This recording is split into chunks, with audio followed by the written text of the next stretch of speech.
આગળ વાત કરીએ તો ભુજથી એક મહત્વના સમાચાર મળી રહ્યા છે। માધાપર પાસે આગ લાગવાની ઘટના બની છે। ટાટા મોટર્સ કંપનીમાં આગ લાગવાની આ ઘટના બની છે। આગની જાણ થતાં જ ફાયર ફાઈટરનો કાફલો હાલ ઘટના સ્થળ પર પહોંચ્યો છે અને બચાવ કામગીરી માટે 108ની ટીમ પણ બનાવના સ્થળ પર પહોંચી ગઈ છે। આ વિશે વધુ વાતચીત કરીએ અમારા સંવાદદાતા દાઉદ સમીજા સાથે। જી દાઉદ, ટાટા મોટર્સની કંપનીમાં આગ લાગી છે, શું છે વિગતો?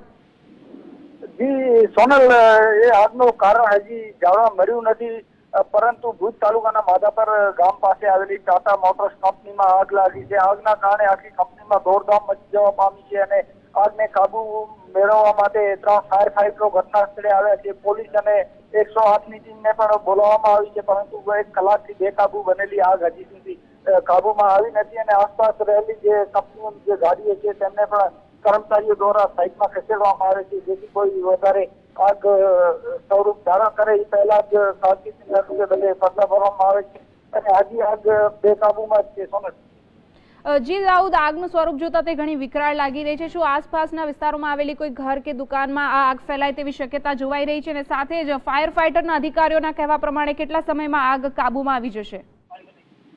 એ લોકોના કહેવા પ્રમાણે હજી સુધી અડધો કલાક જેવો આગને કાબુ કરતા લાગશે। આસપાસ જે ગાડીઓના જે ટાયરો છે એ ટાયરો છે એના કારણે આગ વધારે સ્વરૂપ ધારણ કરી શકે છે તેવી પણ ધારણા તેઓ વ્યક્ત કરી રહ્યા છે, પરંતુ જે પ્લાસ્ટિકની ચીજ વસ્તુઓ છે તેઓ કર્મચારીઓ ખસેડીને દૂર મૂકી રહ્યા છે, જેથી કદાચ અડધો કલાકમાં આગ પર કાબુ મેળવી શકાય તેવું લાગે છે। સોનલ, કંપનીના અધિકારીઓ સાથે આપની કોઈ વાતચીત થઈ છે? અંદાજિત કેટલા રૂપિયાનું નુકસાન થયું હોઈ શકે છે?